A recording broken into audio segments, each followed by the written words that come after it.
All right, everybody. You know what time it is. The Real Talk Sports Show is coming up right now.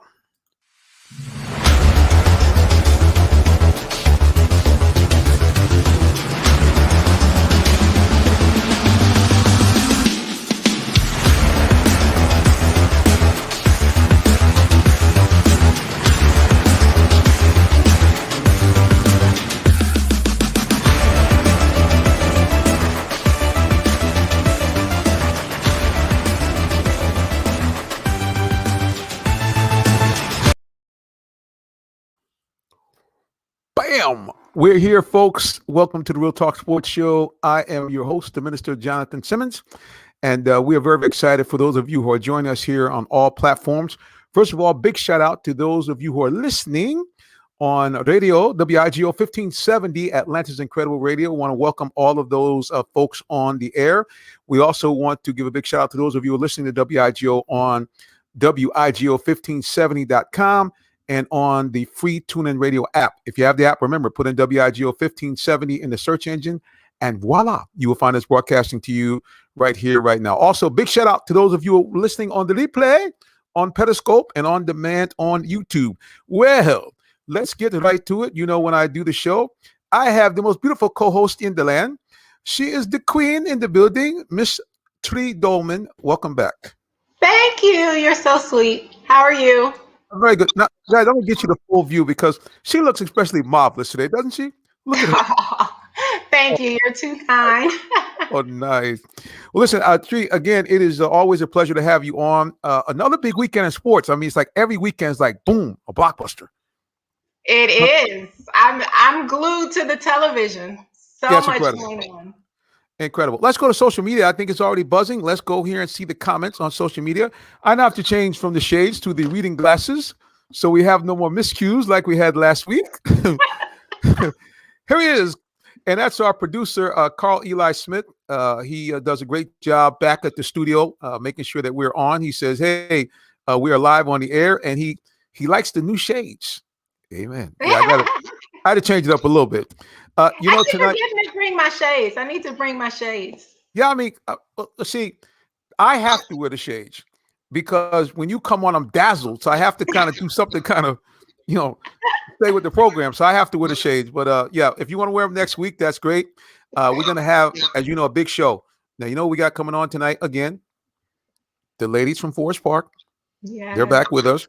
Now, it's bittersweet. They did, once again, for the second straight year, get the finals. But lost a heartbreaker to a team really has become kind of one of their arch rivals, Woodward Academy. Woodward Academy, yeah. 62-59. That hurts. Yeah. It does. But what we want to do is we want to talk to them tonight about, you know, kind of how they're looking forward, you know, and really kind of just give them great kudos for their accomplishment because, you know, it's not a lot of teams that can say we went to the finals back-to-back years, have been to playoffs all 4 years with the seniors, and, you know, boast you know, young ladies who have made all-star teams. And, of course, Shania Fagan was an All-American both for McDonald's and for the Naismith Award. So they got a lot to crow about. Oh, definitely. Definitely. First of all, the fact that they made it to the finals is huge. That's right. That's right. I shouldn't say crow. I should say they got a lot to roar about because they are the Lady Panthers. Let me get that straight. Let me get it straight. So now when watching, we're getting ready for them to come on. We're also going to do something else. Coach is going to have a young lady come on that actually is a sophomore, and she has played already her first 2 years at Forest Park. So we're going to get a look at the future of the Lady Panthers. She's going to come on and join us on the show. And, of course, Coach Ball and some of the seniors will be joining us as well. So we're excited that we're going to have the young ladies on the show. Definitely. And I like that we're bringing on people and looking into the future because that's what it's all about. The seniors that are leaving, they paved the way for the younger girls. And so for us to listen to one of the sophomores, it's huge. Yep. And speaking of the future, we're back to the future. We're going to talk about the March Madness is back. The real basketball tournament is back for both women and men. So I know you're excited about that. So excited. Oh, my goodness. I'm excited about the men's bracket. I'm excited about the women's bracket. It's March Madness, one of my favorite times of the year. I must tell you, I've won my bracket before, and I've also placed second. So I'm really excited to see how I do this year. But I'm just excited that we have March Madness and that the teams are dancing. Oh, no doubt. Yeah, everybody's very, very excited. And certainly right here in Atlanta, huge excitement as both the Georgia Tech Yellow Jacket men and women are in the final, in the NCAA tournament, and the men winning the ACC tournament for the first time, I think, in 20 years. So, yeah, Huge. big That's stuff. phenomenal. Yes. Big stuff, big stuff, big stuff. So, yeah, we're excited about all of that stuff going on, and we look forward to giving some coverage on that as well. I have to pull down some video from the ACC website, so hopefully I can get some of that onto next week's show. But, yeah, big kudos and big ups to all those guys there.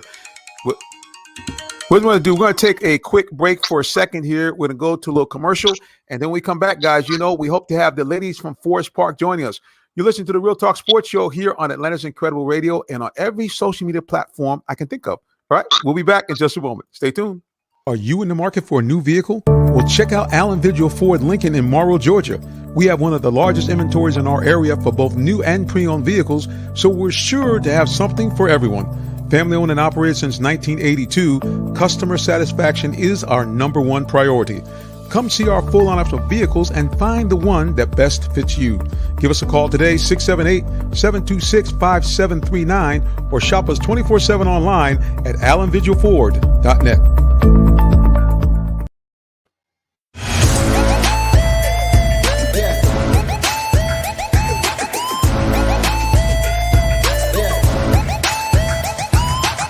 This is OJ Howard with Real Talk Sports. What's up, guys? This is Tim Tebow. You're listening to Real Talk Sports.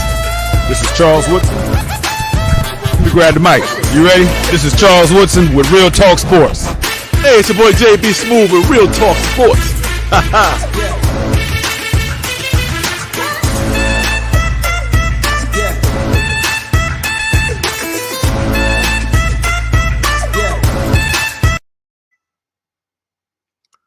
We're back. Like I said, everybody, welcome to the Real Talk Sports Show. Your main man here, Minister Jonathan Simmons, and the lovely queen herself, Tree Bowman, is in the building.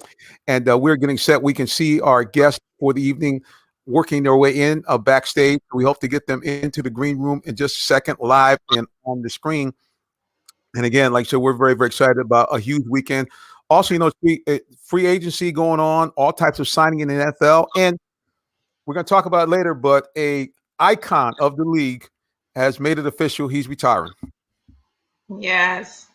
Mr. Drew Brees from the New Orleans Saints, who tormented the Falcons for years. For many years. Yep, 20-year career. And we'll talk about that later on the broadcast. But again, we want to give a salute to him. Big things on the field. And, you know, big things off the field, too, which I know makes you very, very happy about that as well. Oh, definitely. That's one of the reasons that I was a big fan of him, is because of all the things that he and his wife did off the field. As you know, I always talk about, it's great that players play great on the field, but it's what they do off the field. It's their character that matters to me. And him and his wife just really did phenomenal things for the city of New Orleans.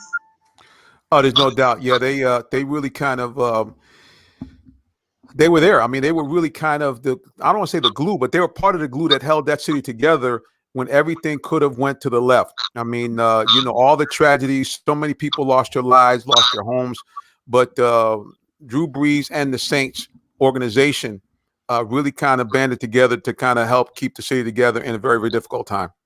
Very true. They really did. And to me, that speaks volumes. There's a lot of things that we can do with our time outside of playing sports when you're an athlete.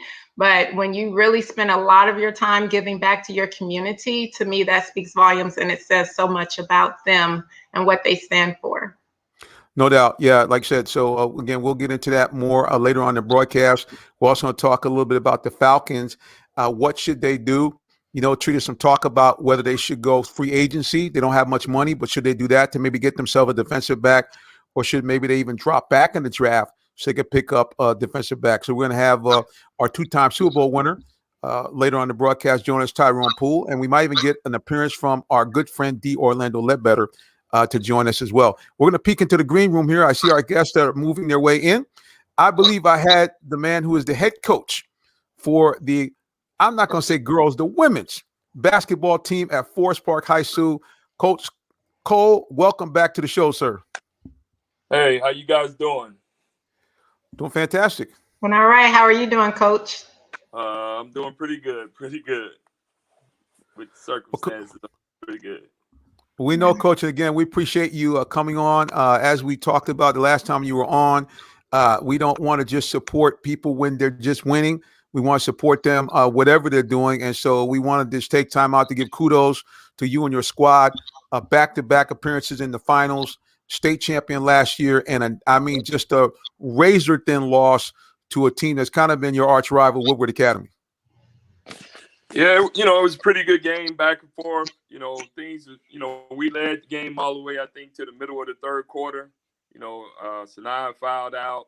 That's how the ball bounces, though, sometimes. But the girls played their very, very best.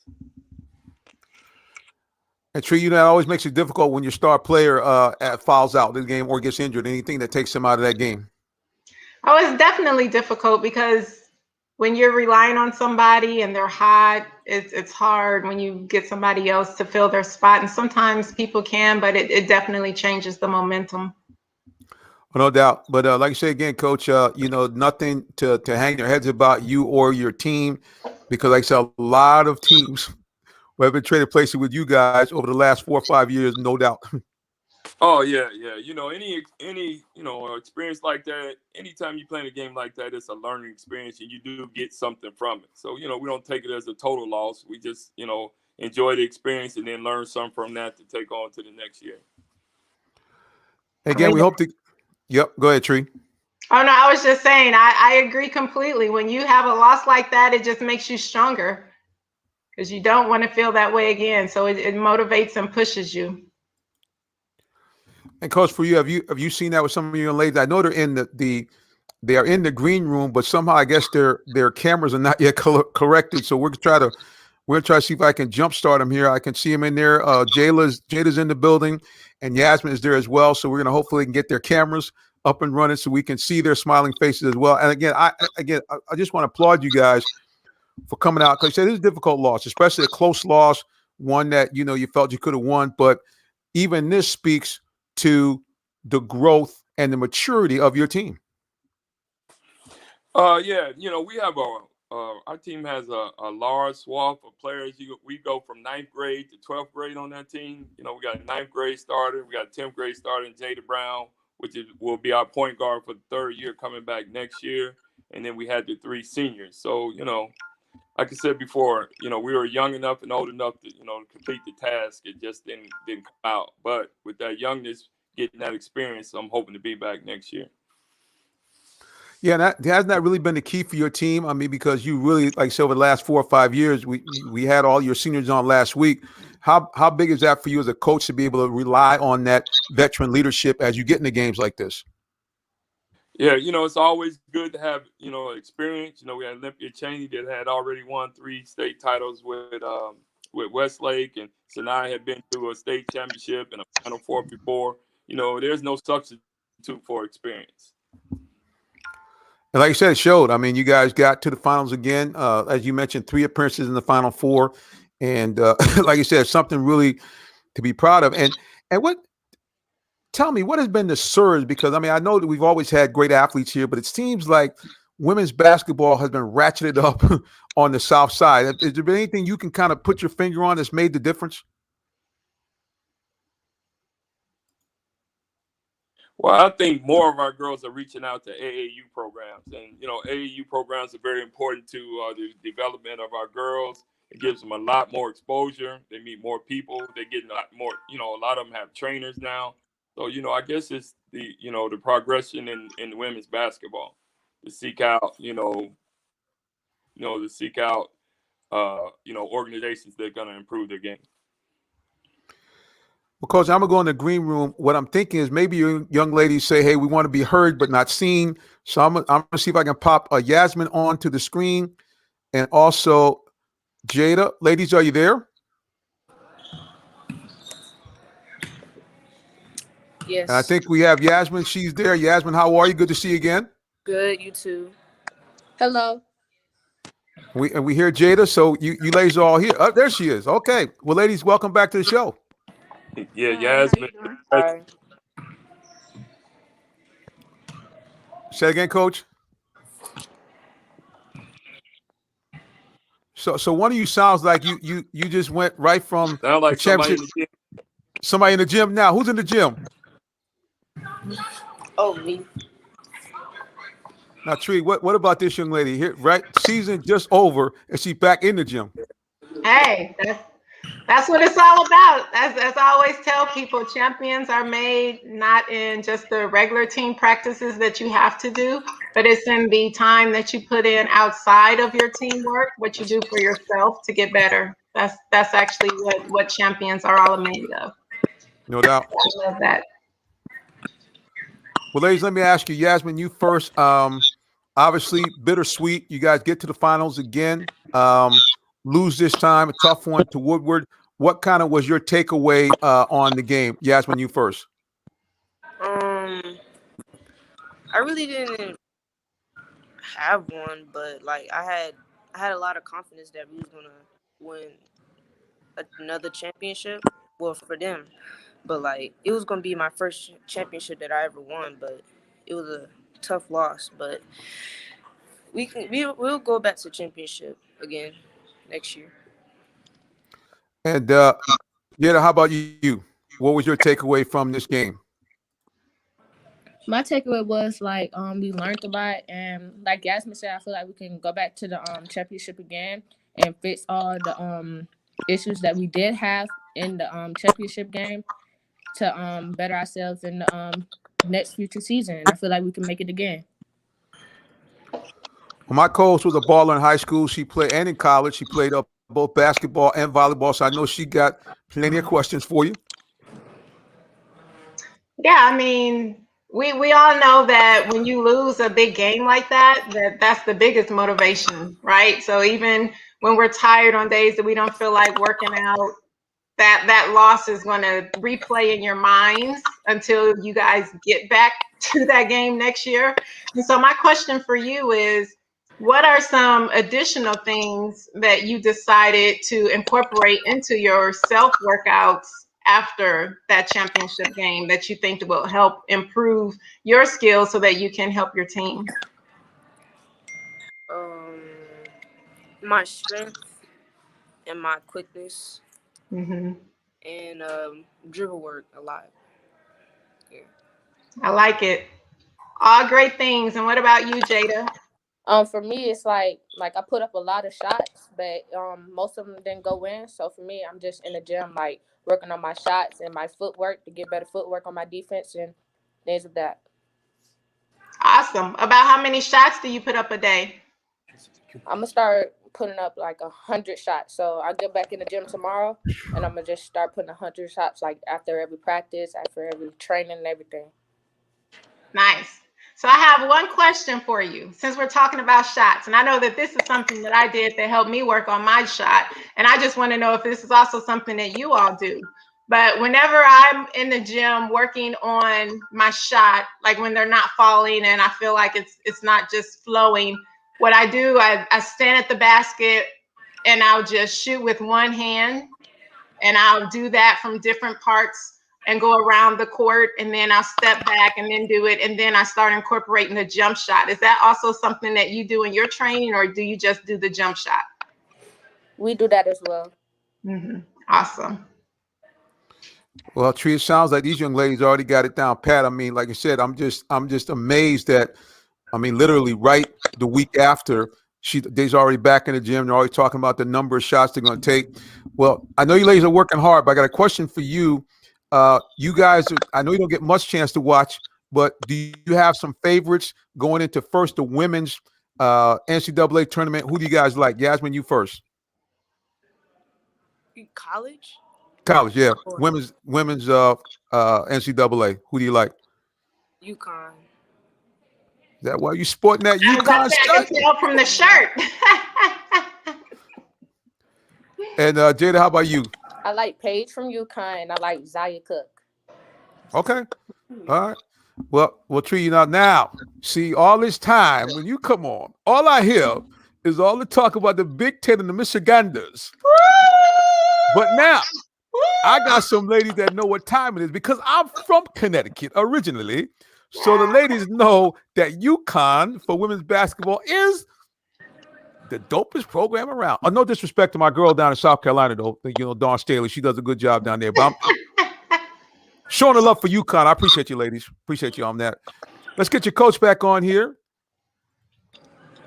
Coach, you young ladies, it seems like you got them locked in already, sir.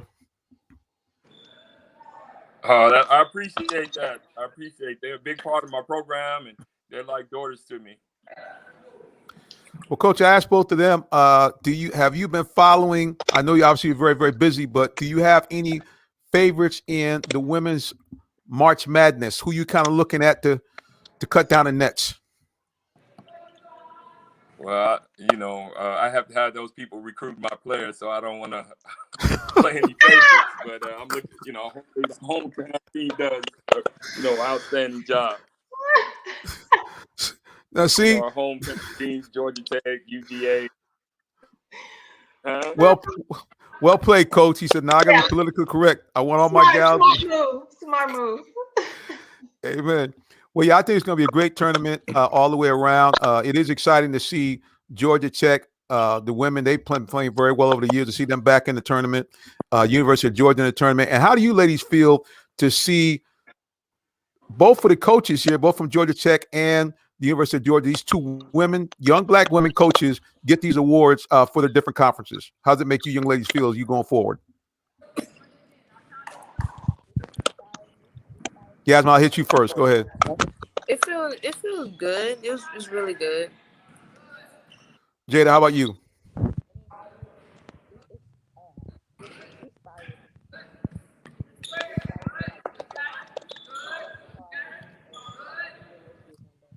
We can't hear you, Jada. You got to speak up a little bit, Jada. We lost your mic. Can you get a little closer? Oh, can you hear me now? Yep, Yes. Perfect. Yep. Okay, I just said it inspires me to keep working and get better. It inspires me to keep working and get better, and like I just see myself one day in their shoes, and it just inspires me. Oh, no doubt. And the other thing too, you guys have to look forward to. You have a groundbreaker here in Atlanta. First WNBA player to actually own part of the team. Now, how about that? I think we broke up just a little bit here. We're going to go to social media here. You guys got some good comments. A big shout out from Ms. Zenobia Brown. Talking about smart move with you guys getting right back in the gym and going to work. And we also got a comment here let me get my glasses on, regular glasses, from HC. Oh, you going to mock me now? I can put on some glasses? All right. HC Hardy says, as a coach, what challenges did you have with the limited funding and not having a strong booster club? And what could the community and school system do to better support women's sports? I'm going to see if Coach is still on. I think Coach is gone. So, Tree, what do you think about that? What do you think? You've been in this position as a coach and an athlete. What can the community do to kind of help out the program, especially women's programs? Well, honestly, I can't really speak on that from playing, because when I was playing in Michigan, we didn't have to pay to play sports. Right. So, and I went to private school and we still didn't have to pay for it. Oh, okay. When I came to Georgia and when I started coaching volleyball, and that's when I found out about the booster club and that the kids actually had to pay a fee. And this was at a public school. I just thought that was the craziest thing in the world, and I still do. So I'm not really sure. I do know that fundraisers are huge. So anytime that an organization can have fundraisers, which can help raise money for uniforms, it can also help raise money to get new equipment in the weight room. So fundraising is huge. So anytime that you can have fundraising, that the funds will go to the athletic program in the school, will help and make a big difference. Let's get Coach Ball back up here again. Coach, so the question was asked on social media about our good friend at D&K. He asked, what challenges do you have as a coach in terms of the fact that the funding is limited and most schools don't have a really strong booster club? And how could the community help the school system, especially, female sports going forward? What suggestion would you have for us out here in the audience listening? Well, especially when you're from a small community like we are, if people just attend the games, if your community just come out and attend the games, that would be a big boost, to our budget. Because the county makes money, the county gives out more money, the better your attendance is. So I think if our community came out, or parents, the community came out to support their local schools, That's a big deal. A big deal as far as raising money. Just gate attendance. And then you have parents just volunteering. You don't have to have a kid on the team to volunteer. You can be a community member and volunteer. You need gatekeepers. You need people to watch doors. You need people to keep the score, the clock. And that'll be, if you've done that for free, that'll be money put back into the athletic program.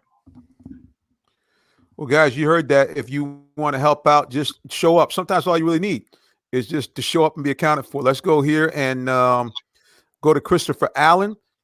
And he's talking about working very, very, very, very hard this summer. So your ladies are already proving it already. They ain't waiting till the summer. They said, look, we on the court right now.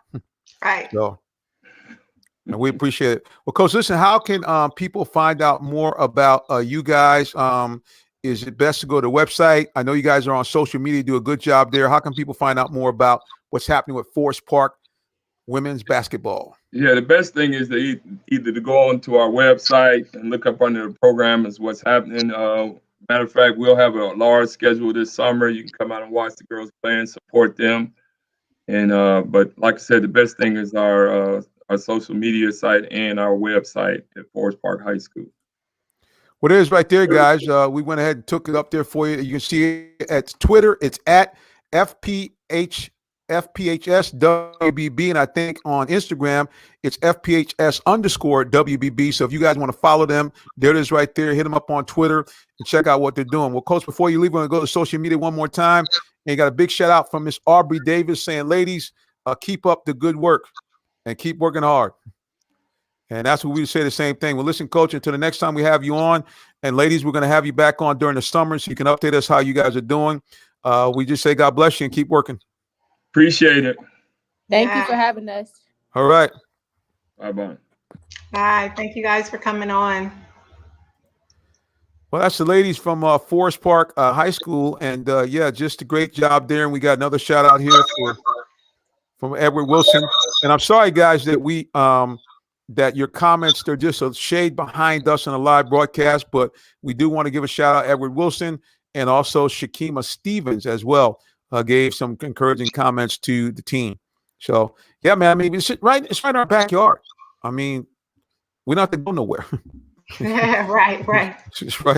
It's right here. Well, speaking of not have to go nowhere, somebody's making a move in downtown Atlanta because the Atlanta Hawks are now 5-0 since they got a new coach. Tree, what is happening down there in State Farm Arena? All I can say is new coach, new attitude, new philosophy of playing defense and finishing the game. I talked about this before when we had our last coach.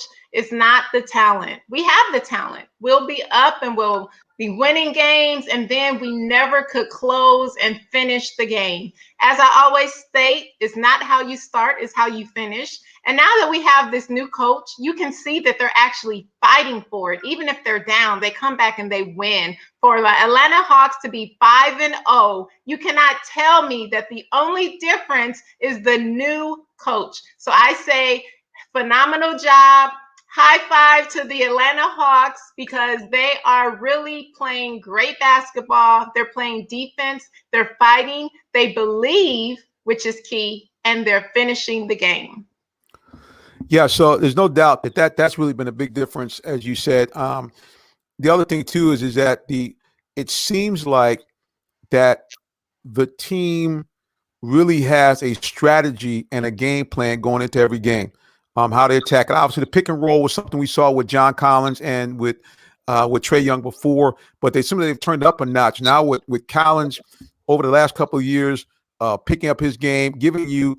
And I got to be careful in this comparison because he's a more dynamic player, but kind of remind you of Al Horford in his glory days here in Atlanta, where he was a threat inside or outside.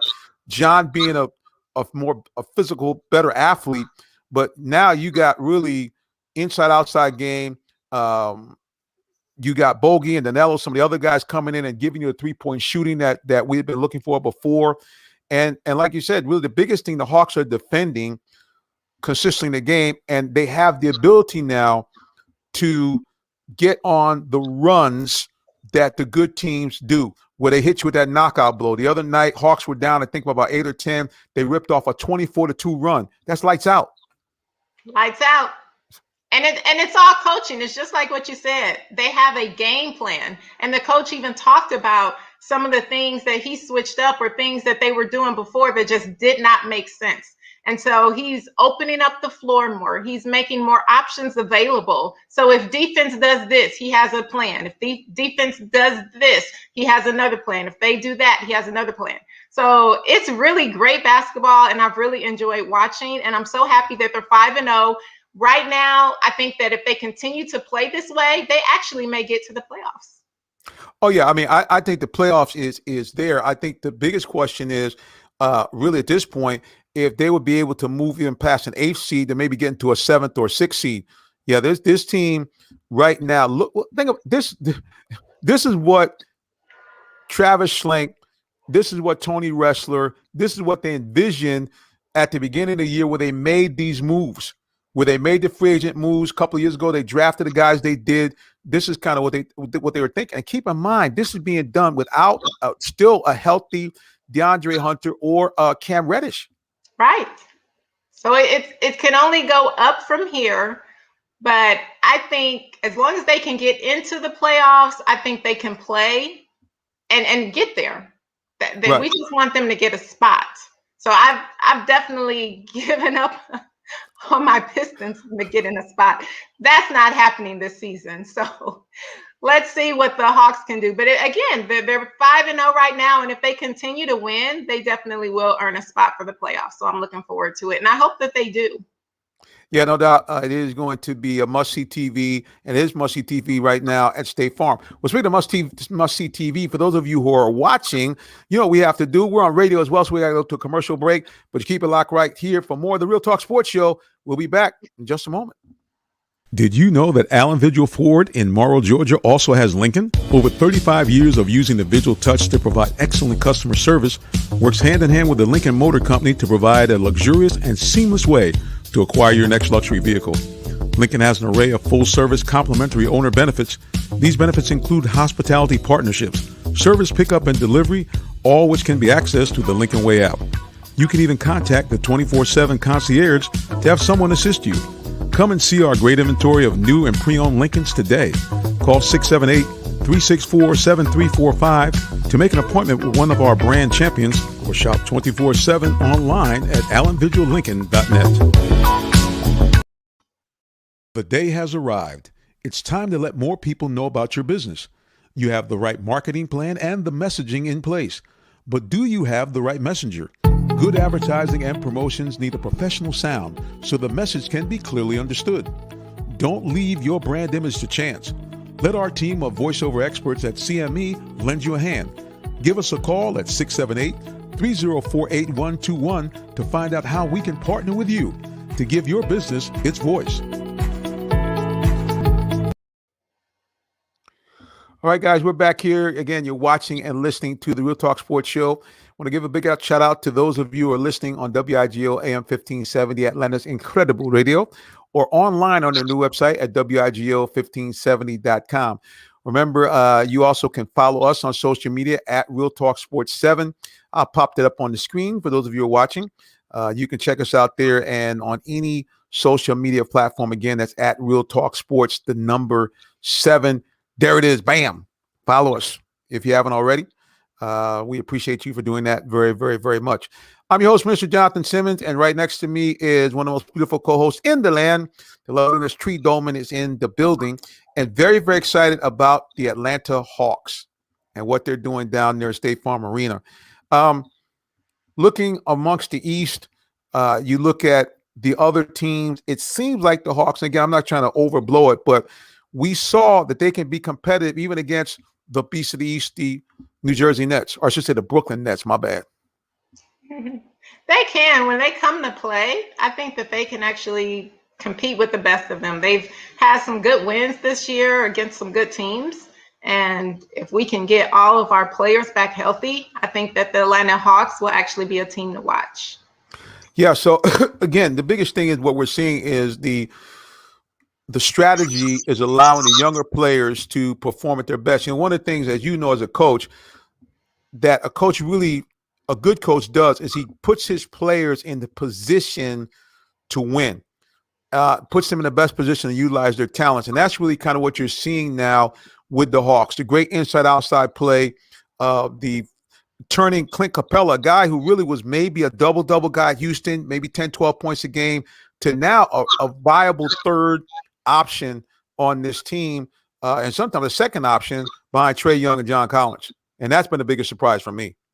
Oh, yeah. It's really great basketball being played. I love the different options. I love that, again, it's like if you do this, pick your poison, right? So how do you want it? But either way, the ball is going into the hoop. So it is really phenomenal just to see the big changes that have been made and how huge those changes have been for the Hawks. I think that everybody can see it and everybody knows. And even the biggest part is that with these changes, it has made the players believe.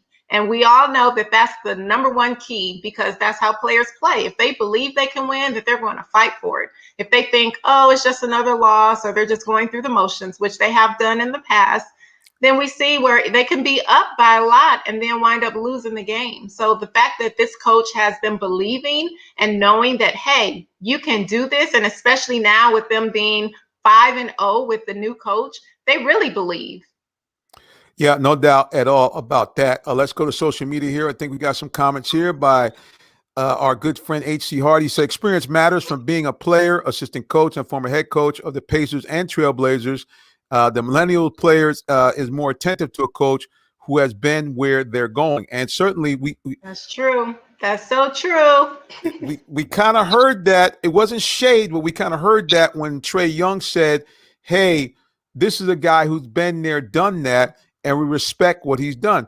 And that's really the realities of it. I mean, unfortunately, he didn't do what he was supposed to do, but why was it that when the Falcons looked for a head coach last time, they picked Dan Quinn? Why? Because Dan Quinn had been a defensive coordinator. He had turned Seattle Seahawks into the Legion of Boom, this legendary defense. They had been to the Super Bowl twice, won it once before. So you're bringing in a coach that has the experience of winning at the highest level.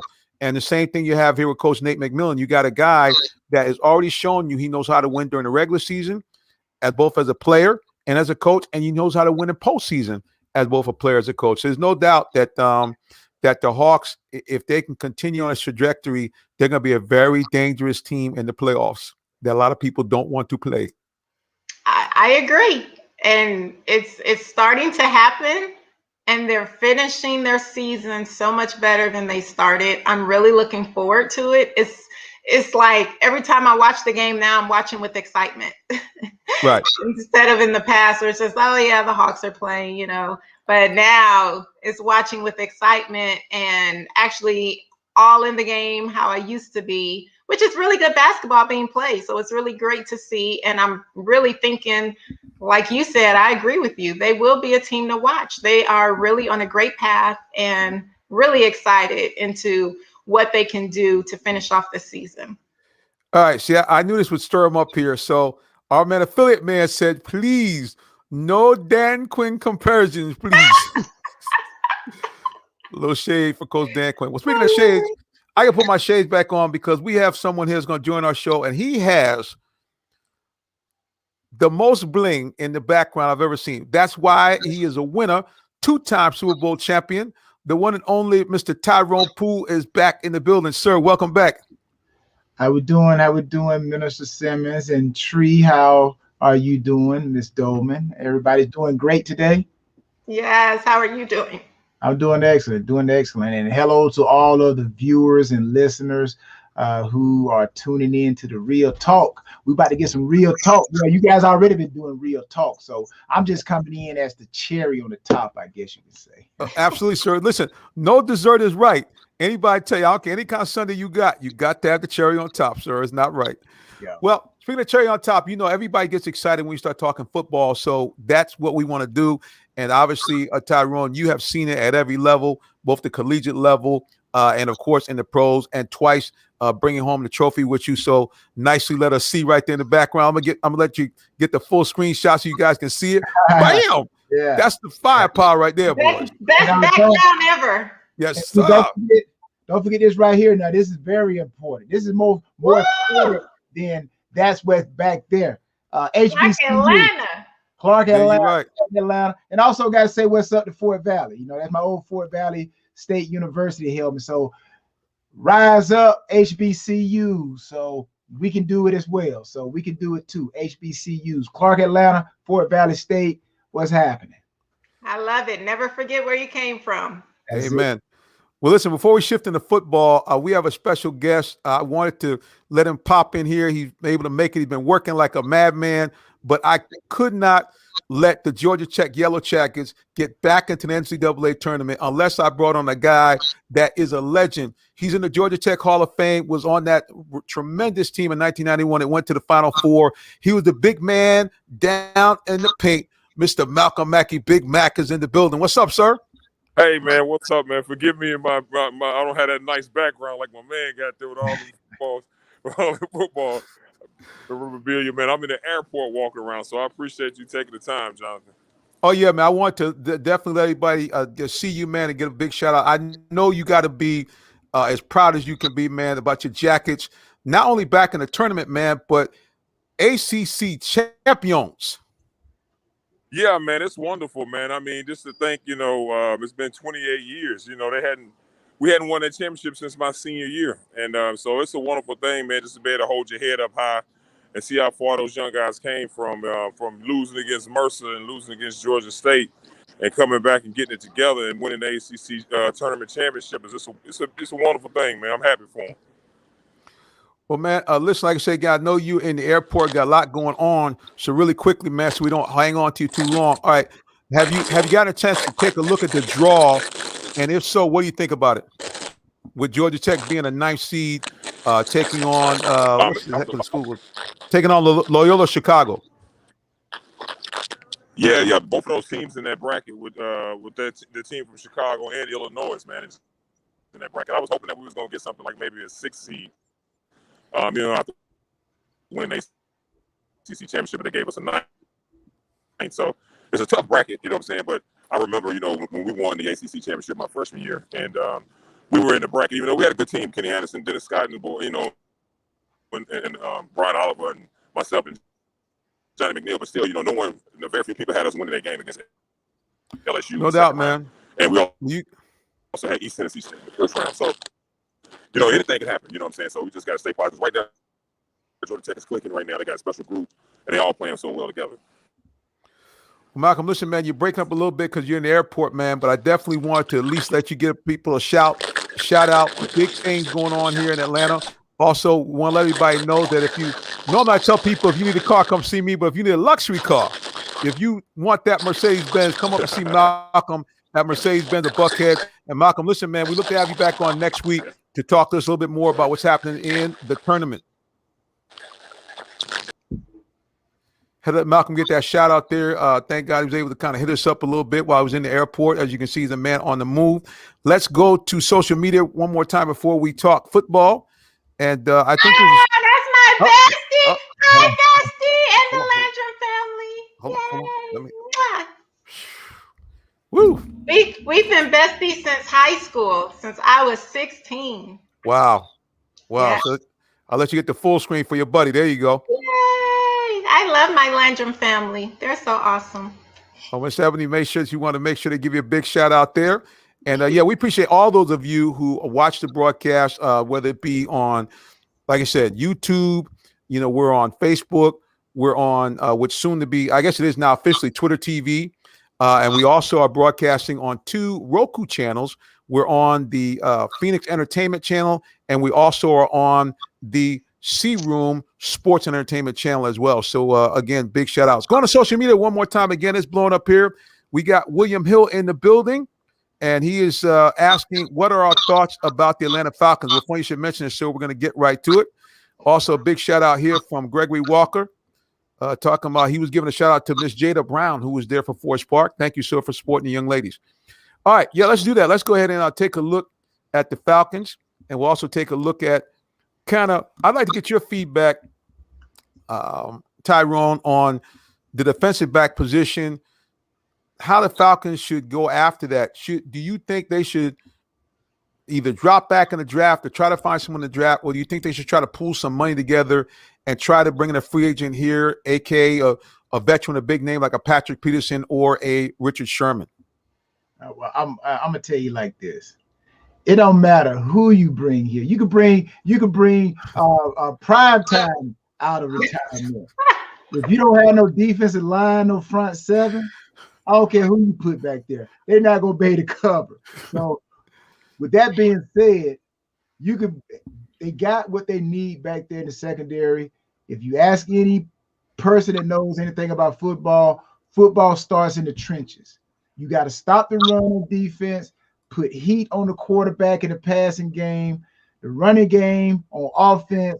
You got to be able to make those third downs shorter. If you can make them third downs, 3rd and 5 in that mid range, then you're going to have a high completion percentage of getting your third downs. So what I think the Falcons need to do, they need to concentrate on that D line, get some more edge rushers. Get the big guys to push the middle, because that's where you got to stop the run between tackle to tackle. And then on passing down, you get those defensive ends. If you do that, then you could put me and Tree and you out there, Simmons. We can get in the secondary. We can get about 10 interceptions a season. That's right. One of us can cover. So I'm telling you, it starts all with that front seven. So that's where I think on defense the Falcons need to concentrate. You get that D-line edge rusher, man, it'll make everybody who's in that secondary presently be top notch. Okay. I appreciate the fact that you think the OG could do anything out there, but it's clear that you did not see my actual game footage from a couple of years ago when Dan Quinn asked for the media to field a punt. I'm gonna try to find that clip, and once you see that, you will say, Minister, please, for your own safety, never go on the football field again. Once you see that fiasco of an attempt. All right, we'll go back to social media here. It is on and popping here. We got our good friend affiliate man asking the question. Let's see here. He's saying thoughts on the new Falcons coach. He's that towards you, Tyrone, and also Greg William Hill is asking about the idea of Jackson State, the new energy with Deion Sanders, and what he's bringing to the program. And you ought to know, since you're an HBCU man, and bringing the same type of sensibility to Clark. So first, let's go to that. What do you think about the Falcons' new coach? Well, it's all about the personnel. You know, most coaches, they come into a scheme, come into a team, and they have to basically come into it. It's like coming into a house where it's turnkey. It's turnkey. The furniture is already there. It's only so much you can add to the new residence. So that's what I kind of see in this situation with the Falcons. Now, this is a great situation to be in because the Falcons have everything there. They just missing a couple of pieces here and there. Find a good running game.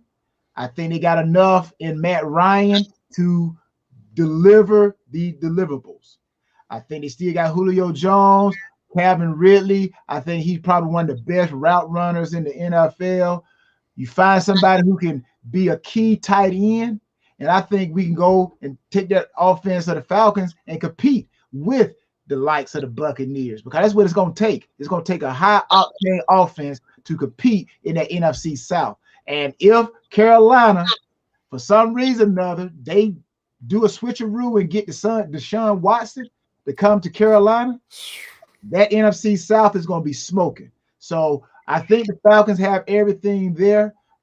They just need a couple of pieces in that running game, defensive line. That's where I think the head coach is trying to really find those missing pieces. And if he can do that, then it's going to come down to who has the best special teams.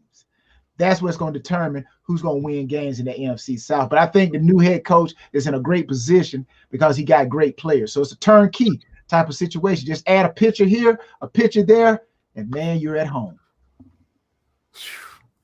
Well, that's I love your analogies. he said turnkey. All right, let's go here back to social media. So there was a question here. Let's go first to H.C. Hardy because he's doing a more technical question. He said the way the defensive ends we have drafted over the years are not performing, getting all that money is like taking money out of the offering basket on Sunday. Hold up, man. We talking about preaching now. Can we take no money out the basket? Oh wow! None of that. Hey, you ever take that person? You say, "I'm gonna give 75 cents," so they reach you there, take 25 cents out. You already know. There you go. They give $1, but they say, "I intend to give 75 cents." Right. Take the back out. Take it out. And you're right. We have had some guys that have not done well. Obviously, Jamal Anderson, Vic Beasley. But Vic Beasley, you had two problems with Vic. I don't know if he really wanted to play football. He just never really seemed to have that fire you expect to see out of an edge rusher. And other thing too is, man, I just think that he needed coaching a lot because when you had when you had a guy there to kind of stay on his tookish, and when you had a veteran guy like Dwight Freeney that really took the time to show him the technique and to make him practice technique, you saw the guy led the league in sacks. So, it's a lot like the Hawks. You got bad. Even with pros, am I right, Tom? You still have to have a coach that can coach up players. You definitely got to coach up the players, and I think sometimes coaches they take too much stock on how fast a guy how fast a guy runs on his pro day. Because believe it or not, and I know a lot of fans may not know this, a lot of them do. I know we know it. These guys, they go and they hire these trainers to help them over a 3-4 week span to learn how to run fast. And then they perform at the combine, their pro day, they run this fast time. And now these scouts, for some reason, like, whoa, this guy's the next Lawrence Taylor or the next Reggie White or whatever the case may be, the next Chris Dolman. God rest his spirit, Miss Dolman. Excellent player. Love Chris. But instead of looking at the game footage and looking at the games that the guy plays in college against the toughest teams. So that's why I love the Senior Bowl. That's why I love bowls and games where it pits the best against the best. This defensive end against this top offensive tackle. That's where I want to see. I want to see him perform on the field. Because again, we go back and look at a la Jerry Rice. I know Jerry's old school, but man, his story still stands the test of time. Put him on a clock, click him, he probably 4'6", 4'7". That's what he was. Yep, 4'6". But you turn that film on, I've never seen Jerry get caught from behind. He's a football player. I think so many of these scouts are looking for these robots instead of looking for football players. So you could find a football player at Clark Atlanta now. Hey, don't count us out now. So go look for football players. That's what these scouts need to learn how to go back to. Not these robots that are programmed to run 4.3s, 4.4s, and 4.6s, but don't do nothing on the football field. Yeah, I mean, there's no doubt about it, man. It's definitely something that you need guys that can play. I know Tree has talked about this repeatedly. The idea of we want people that can play during game time. It's all great to practice well. It's great to, like you said, run all these 4.2 40s. But I mean, what can you do when it's actually game time? And that's what the Falcons seem to have been missing over the years. I mean, don't be wrong. At some point, I'm gonna tell you something interesting. I think at some point people are gonna have a different perspective about Thomas Dimitroff down the road, because a lot of people kill him because he just for whatever reason had a blind spot when it came to the line. But if you look over time, I mean, since he was there, I think out of his 10 years, we had 6 winning seasons, 5 times went to the playoffs. He did draft Julio Jones. He did draft Calvin Ridley. He was involved in, I don't think, was he involved in driving Matt Ryan? So, I mean, it's not like the guy has been a complete bust. And they've made some good free agent signings. Tony Gonzalez. So, the idea that this guy was a complete bust, it wasn't. The biggest problem was he couldn't draft linemen. I mean, just couldn't do it.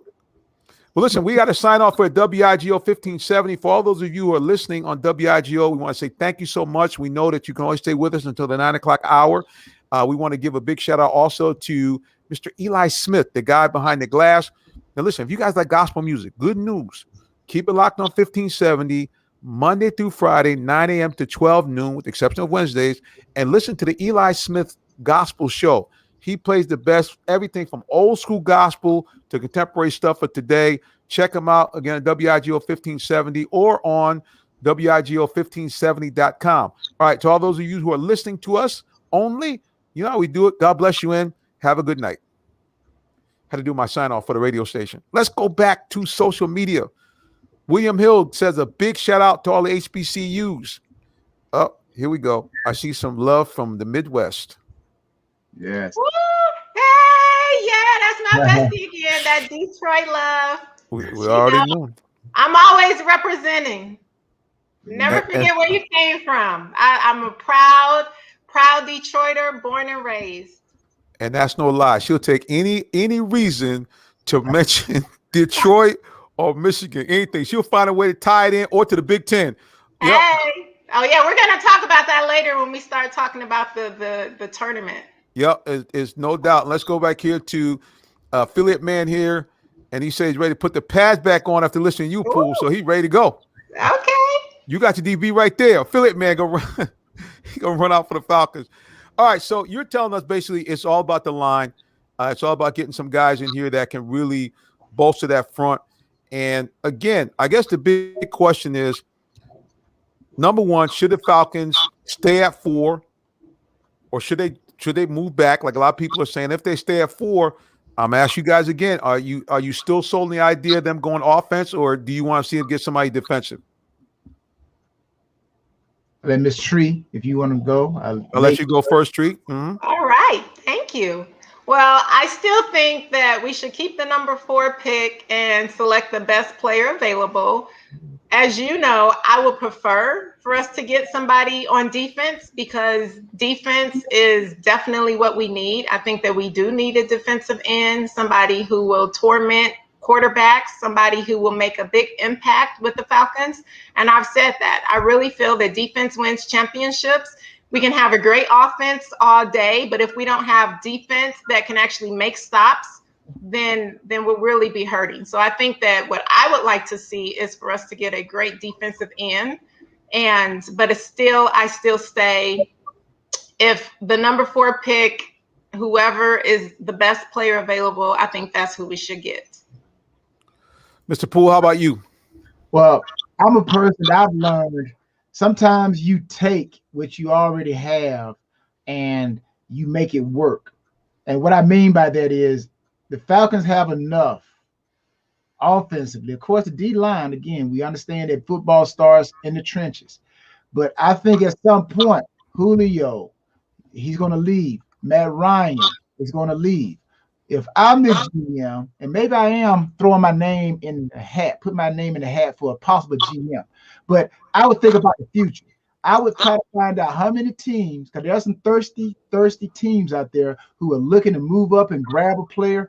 You know what? I would put offers out there to see who wants this pick in which we're holding, the 4th pick, and try to get as many draft picks as I can. So say if we now move down to 16. Okay, well, who wants the 16th pick? I'll keep trading down and stacking up draft picks. That's what Jimmy Johnson did with the Dallas Cowboys. We remember Jimmy Johnson, that Herschel Walker trade, everybody, oh, he's crazy. He's getting rid of the best player on the team. But Jimmy Johnson knew what he wanted the Cowboys to be in the future. And he rode what he had right then, knowing that if I can get things to work the way I want it, we're going to have a whip stick. And that whip stick, when I say whip stick, we just go around beating on everybody, beating on the bag, and that's what the Dallas Cowboys were until he and Jerry Jones said, you know what? I put this together. He started sounding like Suge Knight. I did this, I did that. Or should I say, P did it. So all the P Diddy fans, P did it on everybody's video, all his people. But Jerry Jones didn't stay off the sideline. So he and Jimmy Johnson bumped heads. But I would take the same way that Jimmy Johnson did. I would trade down, stack up those draft picks for next year, the year after, and rebuild to the point where you don't fall off. You rebuild at a status quo, and then boom, you take off. That's what I would do. Well, there it is. I'm going to go to social media one more time before we continue here. Big shout out from William Hill says, hey, the AAU community is rising up. Morehouse, Clark, Atlanta, Spelman, they appreciate you on that. And Coach Hardy talks about comparing the old player personnel director of the Falcons, Les Snead, who obviously is now the GM with the Rams. Affiliate man jumping in, saying the Falcons have scouts that go to Athens because they never pick any dogs. But you know, I thought that was the question that, again, while a lot of people got mad at Dimitroff, is that he never seemed to draft players out of the SEC. Like going back to last year, talking about linemen. If you remember, they picked this young man out of, I think, Rutgers, okay, to be their center of the future. Right behind him, they left on the board the starting center for the national champion LSU Tigers. Now, to me, who are you going to pick? Now, I mean, are you going to pick a guy that constantly played against NFL-type talent, or are you going to pick a kid that basically was playing against teams that primarily were glorified FCS teams? I'm just saying. And it seems like the Falcons never really drafted guys from the SEC outside of course, you know, the Alabama guys and Julio and in terms of Ridley, but they just did a bad job. I mean, and then the few times they did, you saw Deion Jones, LSU. I mean, anyway. Yeah, I don't even think the Falcons had any players on the roster from any of the Georgia schools, if I'm thinking correctly. Nope. I didn't think so, which I think, to me, it's just like, wow, all of the great talent that we have in Georgia, and you can't find one player. Look, that's how they roll. H.C. Hardy talking about defensive ends in the draft this year are very limited. Trade down. He agrees with you. Get more picks. And yeah, now see, this is a guy that might be the perfect fit for the Falcons if he's available. Everybody's talking about all these different quarterbacks, but Mac Jones from Alabama, that might be a guy. If you could pick him up in the second round, you might have your quarterback of the future right there. Because, like you said, Matt's not going anywhere right now. Yeah, just saying. He's not. His salary cap is going to be too high. And like I said, I think what Tom Brady has done, not because I played with Tom, but just looking at what he's done. And we talk about Matt Ryan and talk about Jones out of Alabama. The pocket quarterback still exists. The pocket quarterback still exists. What do I mean by pocket quarterback? That quarterback that takes the ball from the center, or whether he's in the gun, and he stays in the pocket and throws the ball, versus teams are going to these spread offenses, running these RPOs, athletic quarterbacks. But Tom has shown that a pocket quarterback can still win Super Bowls. Now we know Tom he's not going to outrun the mailman with 5 bags of mail on his back. But Tom will throw that ball to the right person. He'll throw to where the defense allows him to throw the ball. I think Matt Ryan is just like that as well. Give Matt Ryan some protection. Give him a running game. And remember, that's what Tom had in Tampa Bay. Fournette, all them guys giving him running ability. And then he had wide receivers on the outside. So Matt Ryan has the same thing here in Atlanta. The offensive line needs to gel. Again, find a running back. He got the wide receivers. The Falcons could be right up there. Like you said, Jones, he could come in, learn up under Matt Ryan, and then boom, take over the offense, and bam, now you got another pocket quarterback who has learned from a veteran who, because of his numbers, one day he may be considered to be in the Hall of Fame. So because of his numbers, but he got great numbers, Matt Ryan. So I think that would be a good fit, Jones coming to Atlanta. All right, guys, listen, we got more football in our final segment. This is our final break for the evening, so keep it locked right here for more of the Real Talk Sports Show. We'll be back. There's nothing better than the sound of diesel in the morning, and what better place to get high horsepower diesel than the all-new 2020 Ford F-250, now with 475 horsepower and over 1,000 foot-pound of torque. You know where to get it? For me, the minister, Jonathan Simmons at Allen Vigil Ford Commercial Sales. Because you know why? I'm the commercial truck guy in the shirt and tie.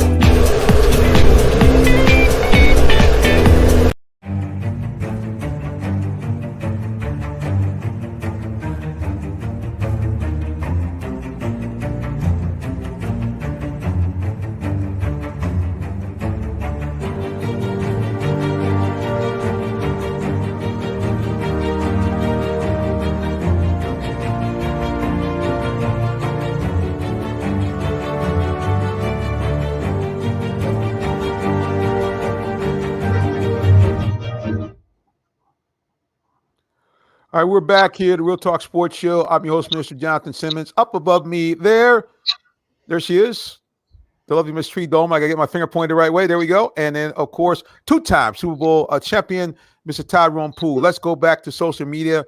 You guys are lighting everything up here. Okay, we got some news that that Gronk signed. He's re-signed. And so the question is, will Brady win it again? And then Mr. Poole, he's giving you a big shout-out, saying there's been a lot of talented defensive backs on an HBCU. A talented pro scout will find them, and the Falcons should get that scout. So, yeah, I mean, look, it's not brain surgery. I mean, you gotta have players that can play. That's what Tree says every week. I mean, you need people that can be on the field and that can play. Can't have a bunch of Scorbinis out there. Just saying. And that's true. And you're right. And you're saying it. I go back to an old statement the late Al Davis said. Al Davis, of course, the Raiders just win, baby, just win. And he says you can always find a good coach, but you can't always find great players. So great players make a great coach even greater.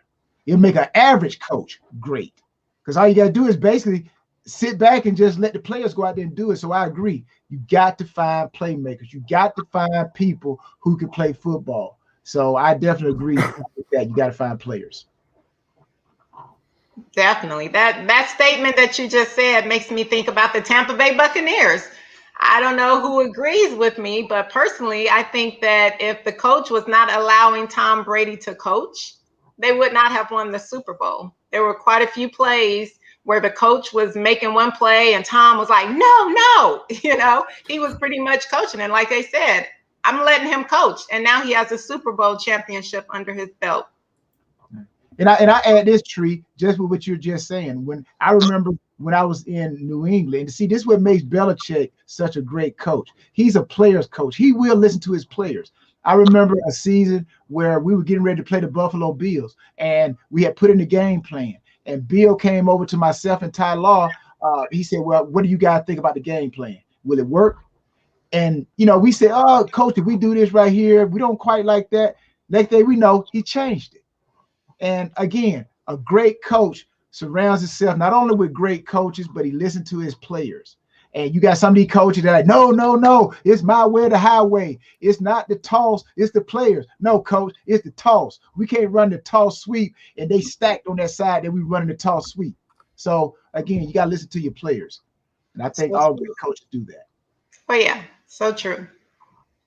Yeah, we talk about Belichick. A lot of people may or may not know that, he really cut his eye teeth under Coach Bill Parcells, defensive coordinator, probably behind the Ravens and the Steelers and the Bears, probably had a decade of one of the best defenses ever put together in the NFL. And he had one player, just like he had one player on offense, that was a guy that stood head and shoulders above the crowd, and that's Lawrence Taylor. And what he did with Lawrence Taylor, if you listen to Taylor on the interviews, Taylor talked about how he would drive Parcells crazy, not Belichick, but Parcells, because they said they would run a play and his instinct would tell him, just go here. And he blew the play up. And afterwards, he said, got to the point, he come back and said, yeah, coach, I know I wasn't supposed to be there. I know. But what Belichick understood was, and why he later said that Lawrence Taylor was the best defensive player he ever saw, and he felt the best defensive player ever, was because he allowed Lawrence Taylor to be Lawrence Taylor, or actually to be LT. Yeah, right. And when I got a chance to interview LT, he told me, now imagine this, Tyrone, you know, because you played in the league. He said after the first preseason, he said to himself, he said he felt like a man amongst boys. Rookie year. So this was a guy that had the skill sets that are legendary, but again, he had the coaches that had enough sense to just let him go. And with great players, that's what you got to do. No doubt. And no doubt. And I think if you take these three words here, and you can apply them to anything, okay? But we'll talk about football for right now. If you can get a player who has instincts, a player who is inspired to get on that field and play, inspired to get out there and make plays, and then you take someone who has intelligence. They know what they're doing. I'm telling you, you got one heck of a player. So you take inspiration, you take intelligence, and I'm telling you, you could just have a dominant player. So those are my three eyes for today: instincts, inspiration, and intelligence. So apply that, you'll be great in anything, or have the opportunity to be great in anything. So very true. 3 key words. Well, we got a question that popped up here. A statement about Matt Ryan, talking about when Matt Ryan talks to the players, really listen. We don't have a leader / player on the team. Roddy Wright spoke his mind, Jesse Tuggle, etc. First Tree, what do you think about that? Do you agree with Hardy that Matt Ryan's not a leader or a good leader? Uh-oh. I can't really say, right? So just because I don't particularly see what he's doing doesn't mean that he's not doing it, right? So they're only showing so much. I'm not at the games. I only see what they see on television. I would assume that he's saying that just because I just know when I'm in the huddle with my team, or just like you can see, I can compare Tom Brady. Everybody knows Tom Brady is a leader because you can see him vocalizing. You can see him going and talking. You can see the great players, just like the other night when Steph Curry was talking to his team and trying to get them motivated. You can see him leading the team. So I would assume that's why he's saying that. But I do agree that we need somebody on the Falcons team who is going to step up. So at that sense, I don't really think that we do have a great leader, which I've already said in the past, is that we need somebody to take charge. We need somebody to motivate. We need somebody to pump up the guys. We need somebody to be that encouragement, somebody to give those pep talks. It matters. It makes a big difference when you have somebody on the sideline telling you, hey, come on, guys, we need to do this. We need to do that. And they're actually being very vocal, especially in the loud dome.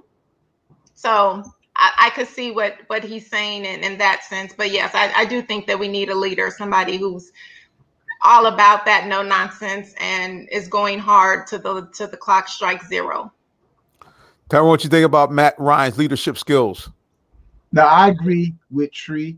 Sometimes, you got guys who are doing it, but they're different types of leadership. Some guys are vocal, some guys are action. But I will say this, you definitely need a leader. And it just so happens to be that the quarterback position is the one position that people look at and draw from that say, if you don't have a leader at that position, and I think it's unfair to a point, because quarterbacks, they get all of the ink, the hurrah when they win, and they get all of the thumbs down, the boos when they lose. But let's understand, there are 10 other guys out there, okay? And the quarterback can only do so much. That's why they call professionals.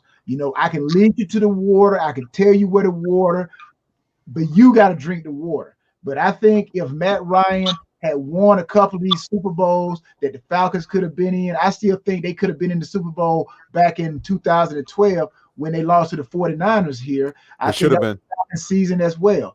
But again, quarterbacks are known and graded by championships. So by the Falcons losing that Super Bowl like they did to the Patriots, and Matt Ryan having opportunity to get to have a great season and win Super Bowls, I think a lot of undue pressure comes on him, and people say that he's not a leader. But again, you can't throw for so many yards in this league and so many touchdowns without being or having some type of impact on your team.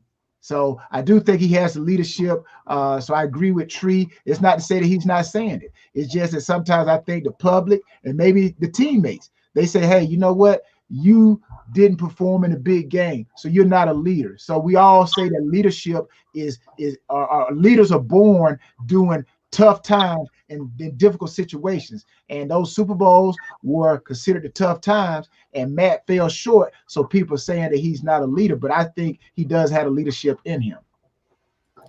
And I'm so happy that, sorry, go ahead. No, go ahead.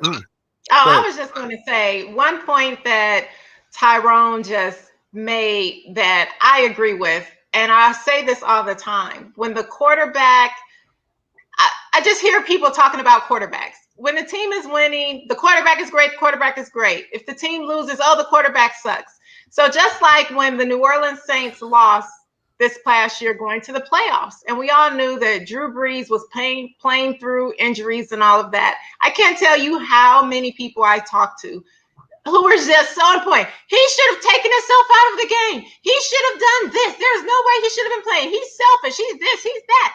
And I'm like, are you really saying this? Now think about how many times we all know that in the NFL, how many players are out there playing injured? A lot, right? We all know this. And we see players who play and they make these great plays. And then it's, oh, he's just so awesome. He was playing injured and he did this. But because they did not lose, everybody was just dogging Drew Brees. And I came to his defense just because, one, it's not just his decision. There's a coach coaching the team. So if the coach didn't think he was healthy enough to play, he would have put him on the bench. But I agree with that because you see so many quarterbacks who are great quarterbacks. And just because the team loses, then there people are talking about how good that quarterback is. And like Tyrone said, there's other players on the team as well. But of course, it all goes down to the quarterback.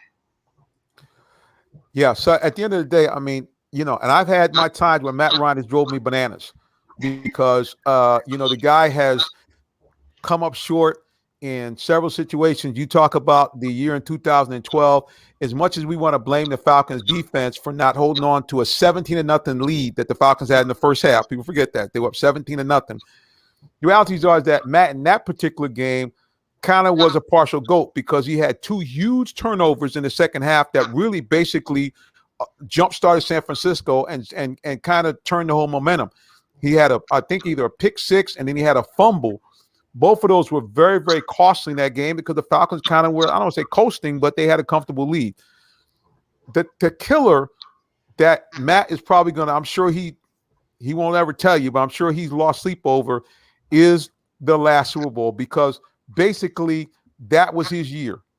That was that year that he could have put all the critics to silence. He had a magnificent year, best year ever had. He was voted by the league, okay, as the MVP of the league. And in that Super Bowl game, for basically almost 4 quarters, he played like an MVP. You go look at his stats. He was 17 of 23. He only had 6 incompletions the whole game. And if you remember, even after the Falcons couldn't run the ball, they couldn't seem to put things together, he made what would have been the play that you saw a gazillion times the Falcons won.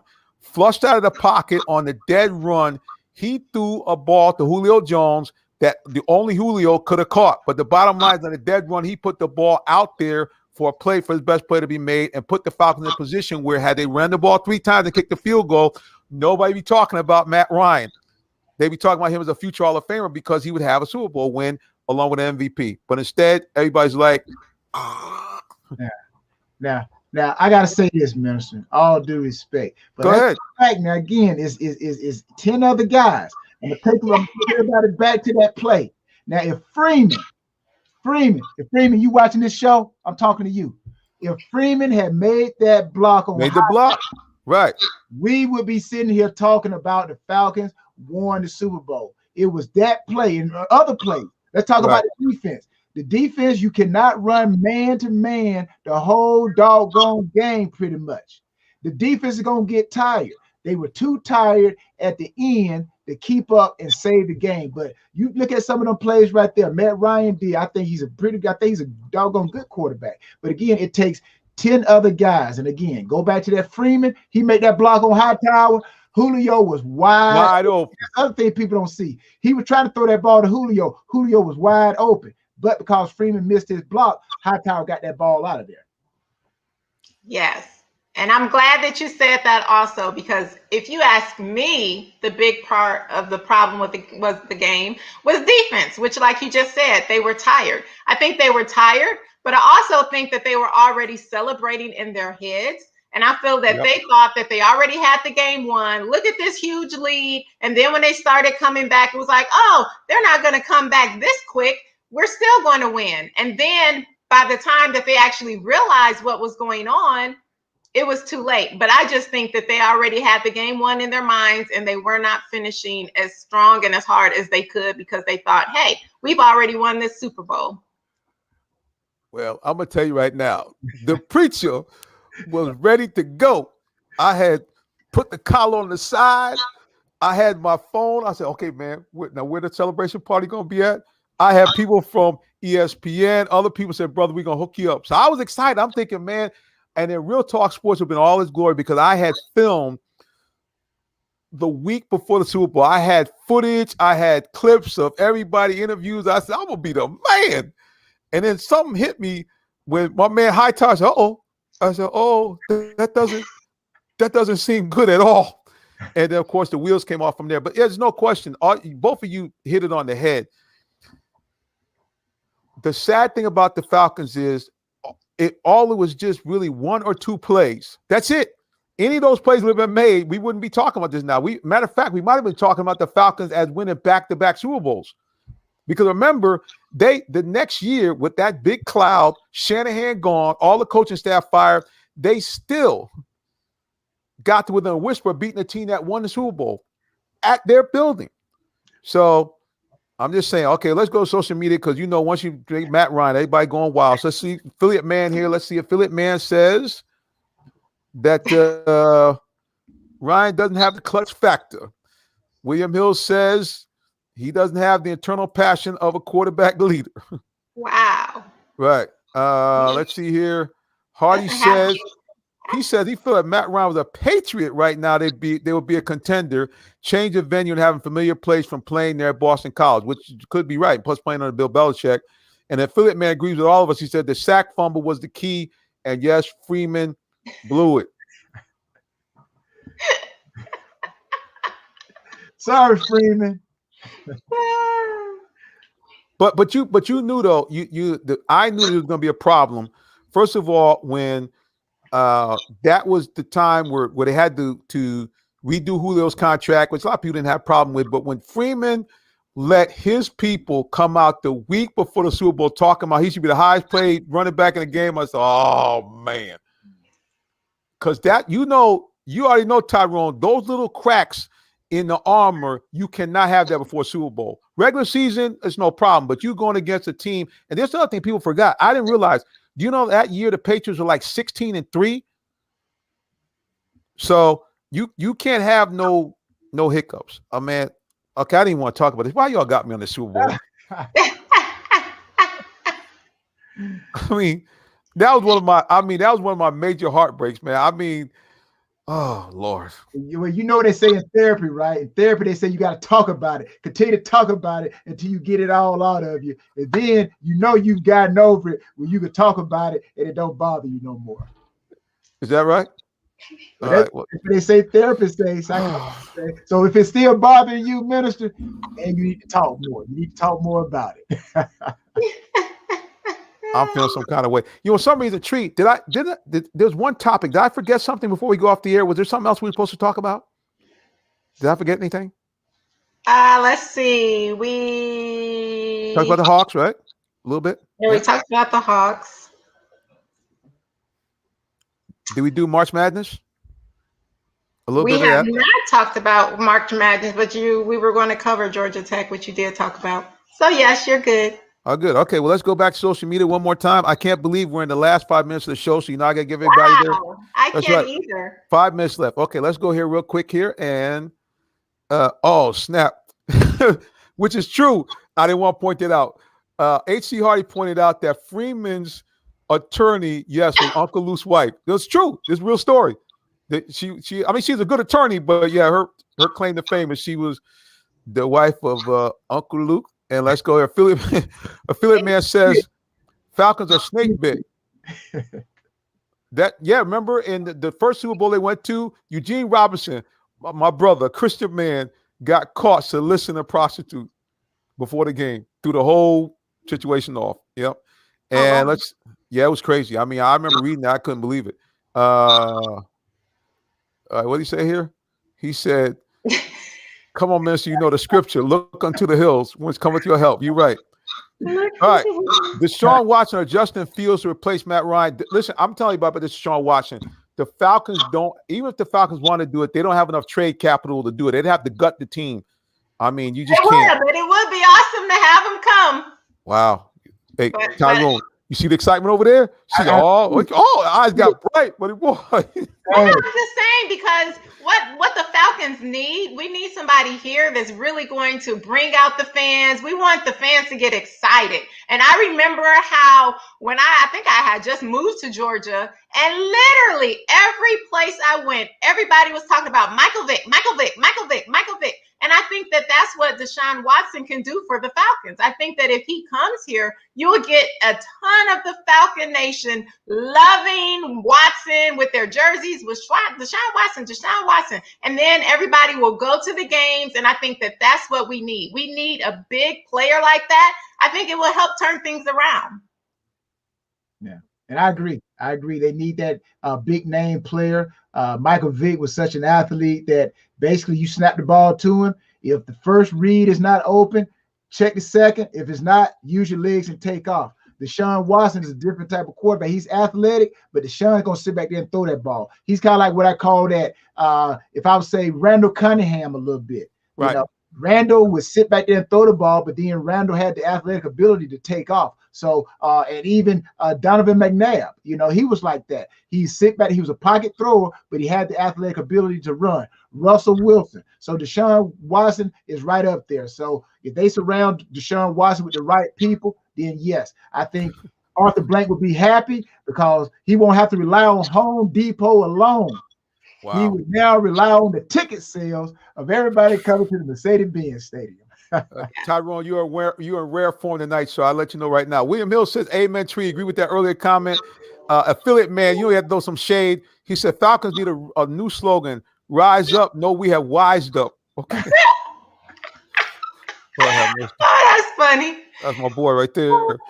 H.C. Hardy says, bringing Watson would be like replacing Smokey Robinson with Charlie Wilson. Okay, I'm not finding that one there, brother, but we all right. William Hill said absolutely. He kind of likes that as well. Look, everybody, it's been off the chain tonight. We appreciate everybody's been kind of buzzing around on social media. As far as the Deshaun Watson thing, I mean, the only way you could really do that, if Houston, what they would ask for is which the Falcons I'm sure wouldn't mind giving up, but they would probably want Matt and Julio and your first round pick from this year and probably a second round pick in one of the years to come. Now, would I do that trade? Probably. I probably would. Now, look, why are you shaking your head? You don't like that trade? No, I mean, I think it is a good trade. Do I think the Falcons will actually do it? No. But now, Tyrone, that would be a game changer. If they did that kind of move, as much as, like you said, Julio and Matt, you would like them to retire as Falcons, but sometimes it don't go that way. I mean, Joe Montana didn't retire with the 49ers. Jerry Rice didn't neither, because it gets to a point in time where you got to move on to save the franchise. The franchise is bigger than any individual player. It's the way it is. So very true. So, well, William Hill says we got to keep Julio. He also says a great show. So, guys, everybody got to feel pretty good about that. All right. Before we get off the air, you know how Can we I say one thing before we leave? Yes, come on, woman. Come on. I've been waiting to say this. I have to talk about my Big Ten. So, the Big Ten Final Four tournament, for the first time ever for any conference, the first time ever, all teams playing in the Final Four were ranked in the AP top 10. I just had to say that. I just had to. Shout out to the Big Ten. Yay! See, that's why. See, I knew there was something I forgot. I knew there was something that was on the agenda, and there it is. But yeah, the Big Ten, definitely a dominant conference in college basketball this year. Reminds me, because I'm an old school guy, reminds me of when I was a young guy. Like I said, I'm an East Coaster. And back then in the 80s and 90s, the Big East was dominant. And they became, I believe, the first conference ever to have not one, not two, but 3 of the 4 Final Four teams were from the Big East. Hey, yeah, Villanova, St. John's, and Georgetown. Unprecedented. Yep, all 3 teams went from the Big East. But yeah, man, Big Ten is ruling the roost tonight. They're doing it. Coach Hardy says Michigan will win it all. Go Wolverines! Go Blue! I don't know, man. They looked a little slim shady against Ohio State. I don't know. And William Hill says he's got a flashback also from back in those 90s Jackets and Georgetown. Big shout out to Patrick Ewing, even though he got some shade at Madison Square Garden. Big shout out to Georgetown winning the Big East and Georgia Tech winning the ACC. Like you said, when I was back in my day, these two teams were dominant. And so it's good to see some of these teams from the 80s and 90s kind of making their resurgence back out into the atmosphere. All right, listen, before we go, we know we have to let our guests and our hosts let everybody know how they can find out more about them. So, Mr. Tyrone Poole, the floor is yours. Thank you. I appreciate the opportunity to all those who listened and viewed. If you want to learn more about what I'm doing, you can learn about my foundation at Tyrone Poole 38. Foundation.org. You can help us continue to build and restore champions in the community. And also, I'm on all social media platforms at Tyrone Poole 38. So that's how you can catch up with me. There you go, guys, right there. Tyrone Poole, we're gonna have him back. See, I haven't been bugging him because I don't want to wear out the defensive back, but he don't know I'm about to be dialing him like all the time. Come draft week, he'll be on every week because we're gonna go over these things position by position. And I will give you guys a tip. I'm gonna try very hard by next week because we're gonna talk about quarterbacks to give you some film because I have an interesting new take about Zach Wilson and also about the young man out of Ohio State, Mr. Justin Fields. So you guys got to keep it locked in next week. All right, Tyrone, man, till the next time. God bless you, bro. And we'll see you again. Yeah, always a pleasure to have Tyrone in the building. The guy is razor sharp, knows football because he's been there. 14-year veteran in the league, a 2-time Super Bowl champion. So always a pleasure that he takes time to join us. But, hey, we got to let the queen have her shine because now the floor, Ms. Tree Dolman, is yours. Hello. Well, everyone, you can follow me on social media at It's Latresa. That's ITSLATRESA. And that's my social media for Instagram and Twitter. And you can find out all of the wonderful things that I'm doing on Instagram, and that will lead to everything else. There you go. It's Latresa. Keep it easy for you, boys, right there. Just follow her, and you will find out all the information you need about the lovely Miss Dolman. Okay, so I know you guys don't want to know about me, but I don't care. I'm going to force you to know right there. Okay, you can follow me anywhere on social media at Minister J. Sim. You can follow me there. You also follow the show at Real Talk Sports, the number 7 right there. Remember, you also can check us out on YouTube. Please go to our YouTube channel and subscribe. Here's the link right there to find us on YouTube. Our YouTube channel is officially called Real Talk Sports TV. So please check us out right there. If you need to reach me by phone, you can.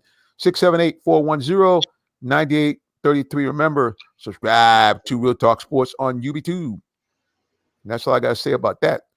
Well, Tree, another pleasurable show. Lots of great guests. Lots of fun tonight. And we just appreciate you. Appreciate all those of you who are listening. Remember, guys, this day and age, if you don't know the Lord, you better get to know him. Remember, Jesus Christ is the way. He is the way, the truth, and the light, and nobody loves you like him. All right, guys, until the next time when you join us again, God bless you and have a good night. So long.